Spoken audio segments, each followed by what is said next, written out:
12 ज्योतिर्लिंग park में सबसे पहली प्रतिमा अगर आपको किसी की मिलेगी तो नंदी महाराज की मिलेगी, जो शिव जी के बड़े भक्त थे, कैलाश पर्वत के रक्षक थे, जो कि शिव जी का निवास था। पीछे अगर आप देखेंगे ये जो प्रतिमा है ये सीधा मुंह करी हुई है शिव जी के घर की तरफ। आपको बता दें कि कहीं भी अगर आप जाएंगे तो आपको प्रतिमा जो मिलेगी नंदी महाराज की वो उस तरफ मिलेगी जहां शिव जी निवास करते हैं। और ठीक अगर सामने विजुअल्स में देखेंगे तो शिव जी का जो मंदिर है वहां पर नंदी जी महाराज की जो प्रतिमा है वहीं देख रही है।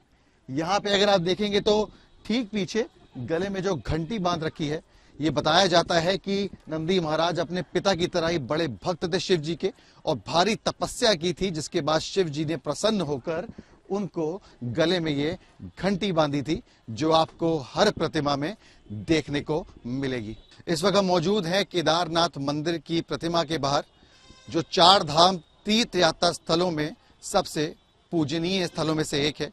पीछे विजुअल्स में अगर आप देखेंगे जिस तरीके से केदारनाथ मंदिर है, ठीक उसी तरीके से इस जगह का निर्माण हुआ है।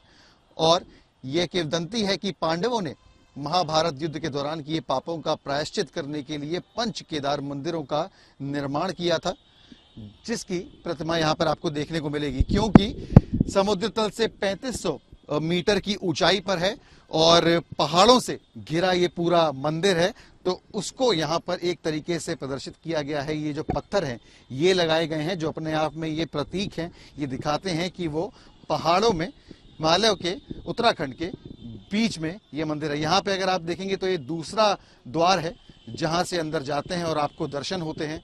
पीछे जिस तरीके से गर्भगृह है वहां पर इसकी जो प्रतिमा है उसको यहाँ पर उतारने की कोशिश की गई है। और 12 ज्योतिर्लिंगों में से सबसे ऊंचाई पर अगर कोई ज्योतिर्लिंग मौजूद है तो वो केदारनाथ मंदिर है। इस वक्त मौजूद है काशी विश्वनाथ मंदिर की प्रतिमा के बाहर, जिसे स्वर्ण मंदिर भी कहा जाता है और जिसकी मान्यता है कि रानी अहिल्याबाई जो कि इंदौर की थी, उनके स्वप्न में शिव जी आए और एक मंदिर बनवाने को कहा। पीछे अगर आप देखेंगे तो ये वही पूरा स्ट्रक्चर है एक तरीके से जैसा आप काशी विश्वनाथ मंदिर में जाकर देखते हैं। बीच में देखेंगे तो गर्भगृह है।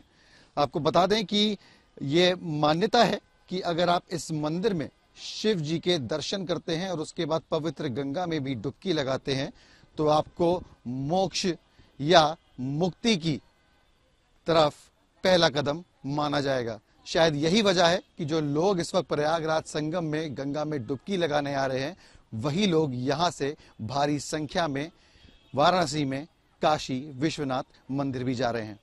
इस वक्त मौजूद हैं कैलाश मंदिर की प्रतिमा के बाहर, जो महाराष्ट्र में एलोरा की गुफाओं में बना है, जो अपने आप में यूनेस्को की हेरिटेज साइट में शामिल है।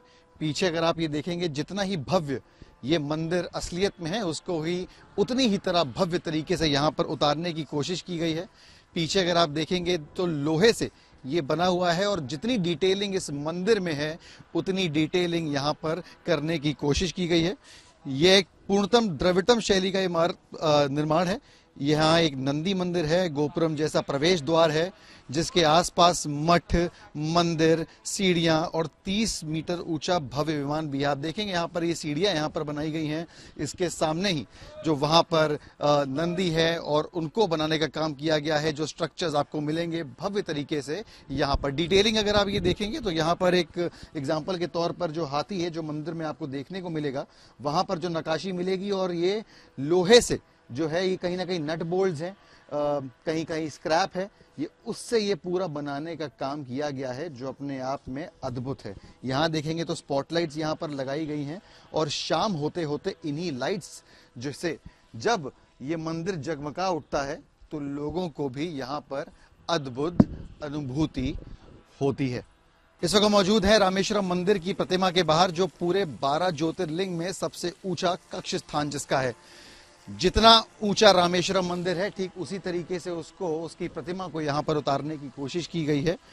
यहाँ पर अगर आप देखेंगे तो ऊंची ऊंची दीवारें हैं जिससे यह मंदिर घिरा हुआ है। गर्भगृह के अंदर यहाँ 2 शिवलिंग हैं और किंवदंती के अनुसार भगवान राम ने रावण एक ब्राह्मण का वध करके जो पाप किया था उसे शुद्ध करने के लिए एक शिवलिंग स्थापित करने की इच्छा की थी। हनुमान जी को हिमालय से एक शिवलिंग लाने को कहा था, जिसके बीच देवी सीता ने समुद्र तट की बालू से एक शिवलिंग बना लिया ताकि भगवान राम अपनी पूजा अर्चना कर सके। इस शिवलिंग को रामलिंगम कहा जाता है, जिससे मुख्य देवता माना जाता है, जबकि हनुमान द्वारा लाया गया शिवलिंग विश्वलिंगम नाम से कहा जाता है। तो इसी मंदिर में, गर्भगृह में 2 शिवलिंग मौजूद है, जिसकी कहानी बताई। और जिस तरीके से ऊंचाई रामेश्वरम मंदिर की आपको दिखेगी, यहाँ पर भी लोहे की मटेरियल के जरिए कोशिश की गई है कि ठीक उसी तरीके से इस प्रतिमा को भी उतारा जाए। इस वक्त मौजूद है कृष्णेश्वर मंदिर की प्रतिमा के बाहर, जो संभाजी नगर महाराष्ट्र में बना हुआ है एक मंदिर है, और ये कहा जाता है कि 12 ज्योतिर्लिंग में सबसे आखिरी मंदिर है। पीछे अगर आप मेरे देखेंगे विजुअल्स में, तो किस तरीके से जो मराठा एम्पायर या मराठा जो आर्किटेक्चर है वो यहाँ पर आपको दीवारों पर देखने को मिलेगा। देवी देवताओं की जो तस्वीरें हैं, प्रतिमाएं हैं, वो वहां पर नक्काशी के रूप में देखने को मिलेगी। और पार्क में ये सबसे अच्छी सुविधा ये दी गई है कि हर ऐसे ही मंदिर के बाहर इस तरीके का बोर्ड लगा है, जहां उसके बारे में जानकारी पूरी लिखी हुई है। यहाँ पे अगर आप देखेंगे तो प्रतिमाओं के साथ शिवलिंग के बारे में जानकारी देते हुए, किसने बनवाया है मंदिर उसके बारे में जानकारी देते हुए, जिस तरीके का जो स्ट्रक्चर है उसके बारे में जानकारी देते हुए, और साथ में यहाँ पे एक स्कैनर कोड भी दिया गया है। इसे अगर मैं स्कैन करूंगा अपने कैमरा पर, तो देखेंगे आप यहाँ पर कि एक लिंक खुलेगा, जिसमें आपको शिवालय पार्क के बारे में पूरी जानकारी मिलेगी। सोमनाथ मंदिर, ओम प्रकाश्वर मंदिर, महाकालेश्वर मंदिर, नीचे तक जाएंगे तो सभी ज्योतिर्लिंग के बारे में आपको विकिपीडिया से जो जानकारी है वो मिल सकती है। ये खोल लिया, और यहाँ पे अगर आप देखेंगे विकिपीडिया से पूरी जानकारी आपको इस मंदिर की देखने को मिल जाएगी, और साथ ही साथ तस्वीरें देखने को मिल जाएगी।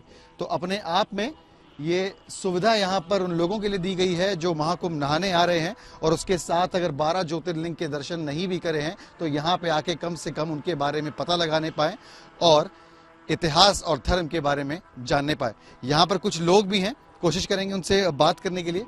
कहाँ से आए आप लोग? मुंबई से। मुंबई से आए हैं। तो 12 ज्योतिर्लिंग जो पूरे इस पार्क में है, इनके बारे में आपको पता है या फिर कभी आपने कोशिश करी कि जाने इसके बारे में? नहीं, पता तो नहीं किया, मालूम था वो पता है, लेकिन देख गए नहीं कभी। अभी यहाँ ही हमारे दर्शन हो जाएंगे। तो यहाँ कैसा एक्सपीरियंस आपको लगा? उम्मीदों के आपके खरा उतर पाया कि जो आपको एक्सपीरियंस मिल पा रहा है यहाँ पे? डेफिनेटली बहुत अच्छा बनाया है।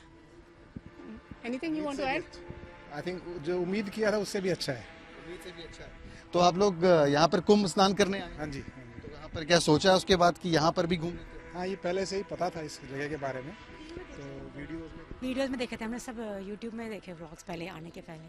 तो यहाँ पर इसमें से किसी मंदिर में आप वैसे कभी गई हैं, विजिट किया है आपने? नहीं नहीं। पूरा आप लोग यहाँ पर जो है जानकारी यहीं पे आकर इसकी ले रही है। तो यहाँ पे अगर आप देखेंगे तो जो लोग स्नान करने आए हैं, यहाँ पर आने के बाद पार्क में घूम रहे हैं, जानकारी ले रहे हैं अपने धर्म और अपने इतिहास के बारे में। मेरे पीछे जो आपको प्रतिमा दिखेगी, इसका उल्लेख कई हिंदू पौराणिक ग्रंथों में भी है, जिसमें बताया गया है कि किस तरीके से जो पृथ्वी का भार है वो इन 4 हाथियों की पीठ पर है, जो अलग अलग दिशा में देख रहे हैं। और ये कहा जाता है कि हर दिशा से पृथ्वी को बचाते हैं। ऊपर अगर आप देखेंगे इनके जो पीठ पर जो पृथ्वी का आकार बना हुआ है, नक्शा बना हुआ है, ये सिंबोलिज्म है कि किस तरीके से ये हाथी इनका भार उठाए गए हैं, और जिनका नाम अष्टदिग्गज जो है पौराणिक ग्रंथों में है। विश्व कछुए का नाम जो है वो अकुपुर है उन ग्रंथों में, जो विष्णु जी का दूसरा अवतार कहा जाता है। तो कहीं ना कहीं इसके जरिए बताया जा रहा है कि किस तरीके से विष्णु जी का जो दूसरा अवतार है, उसने उन हाथियों को, उन अष्ट दिग्गजों को उठाया हुआ है, जिनके पीठ पर पूरी पृथ्वी का भार है, यानी कि पृथ्वी के संरक्षण की जिम्मेदारी है। यहाँ से अगर आप मेरे पीछे देखेंगे तो इस पार्क में एंट्री होती है, और सबसे पहला दृश्य जो आपको दिखता है वो समुद्र मंथन का दिखता है, जब असुरों ने और देवी देवताओं ने मिलकर समंदर से अमृत निकाला था। यहाँ पे अगर आप मेरे देखेंगे तो पीछे ये पूरा दृश्य है, और जैसे कछुए के ऊपर जो पूरी प्रक्रिया हो रही है अमृत निकालने की, जिसे विष्णु जी का दूसरा स्वरूप भी कहा जाता है। यहाँ से अगर आप सीधे एंट्री करेंगे तो उसके बाद आपको यहाँ नंदी महाराज मिलेंगे, जिसके बाद 12 ज्योतिर्लिंग के दर्शन आपको एक साथ एक ही जगह पर होंगे। जो 12 ज्योतिर्लिंग है पूरे देश भर में, उसके बाहर वहां पर उसका जो प्रतीक स्वरूप है, उसकी जो प्रतिमा है यहां पर बनाई गई है। एक एक चीज को ठीक उसी तरह से यहां पर उतारा गया है। जो लोग प्रयागराज महाकुंभ नहाने आ रहे हैं उन लोग के लिए ये जो शिवालय पार्क है एक बड़ा केंद्र बना हुआ है और भारी संख्या में लोग यहां पर आके अपने देश के इतिहास और धर्म के बारे में जान रहे हैं। वीडियो जर्नलिस्ट शुभम शुक्ला के साथ सिमर चावला, प्रयागराज आज तक।